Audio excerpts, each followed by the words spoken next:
Hey everyone, and welcome to the Cloud Gaming Stream channel. Naraka Bladepoint launched globally today and GeForce Now got it at launch time, so we thought we would dive in and have a look here. So you can see Naraka starting up. There was just a couple of things that I wanted to note of the startup here, which is a little bit odd compared to other games on GeForce Now. So if you usually start up a game and go and do something else, you want to wait until beyond this point, as the first launch especially, you seem to have a couple of extra accept dialogues. And there's an extra one after this point when the Steam logged in. As you can see, this Naraka Protect seems like an anti-cheat engine. We get this Chinese button that hopefully will get sorted soon, but you cannot progress to launch the game until that's clicked. So don't wander off and do something else while it's starting up until you've at least clicked that button. Once we're into the game though, we've had a 1080C rig here. I did dial it up to the high settings. It wasn't stable enough on highest. So high settings used throughout here. The customization of this game is phenomenal. As you can see, there was quite a lot of different outfits that you can get there, and for some reason some very random helmets. But most of these will be unlocked with either money or by doing achievements throughout the game. So let's get on to the actual gameplay here.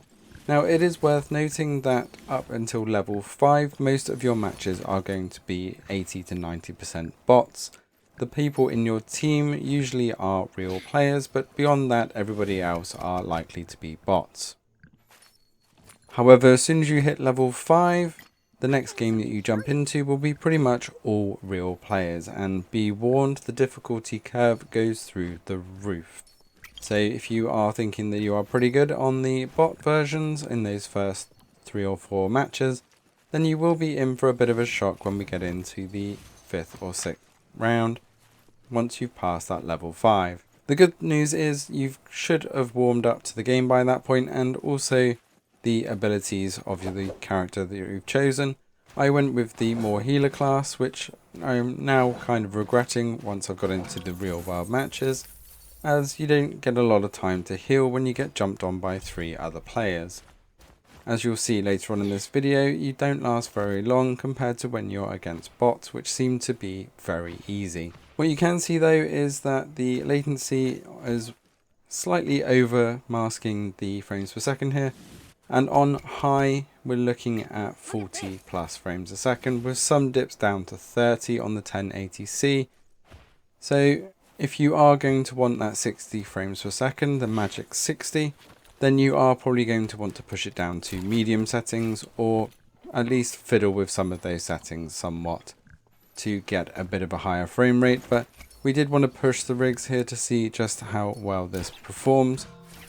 And you must admit that the game does look absolutely gorgeous, and for the most part it does handle 30 plus frames a second a lot of the time. So obviously when we get into that combat, we can see those frames dipping down into the 30s with those high settings. So I would recommend pushing it down to medium unless you're getting one of the 2080 rigs, in which case high will probably be pushing 60 frames per second quite happily. Again, we can see that was probably a bot, especially with 3 of us on them, and not got a huge amount of armor. As you'll see, once we come across actual players, they behave extremely differently. As we kill that last bot there, and if I skip through to when we start some real player fights, you'll see just how different that they behave from the bots, and it's very easy to get killed. So do enjoy the game up until level 5, and then expect things to get a lot more serious. And you will need to be able to use your revives, so it's a good time to be able to show off actually the revive mechanic here, as pretty much with bots you never really get killed. Let us know if you're going to dive into Naraka Bladepoint and if you're going to dive in on GeForce Now. It is a very different battle royale compared to all the others, however it does still suffer some of the same problems with obviously running around for a long time gathering resources, to then generally or potentially very short battles before your game is over. Thanks for watching. Don't forget to hit that subscribe button to stay up to date with all things cloud gaming, and we will see you next time.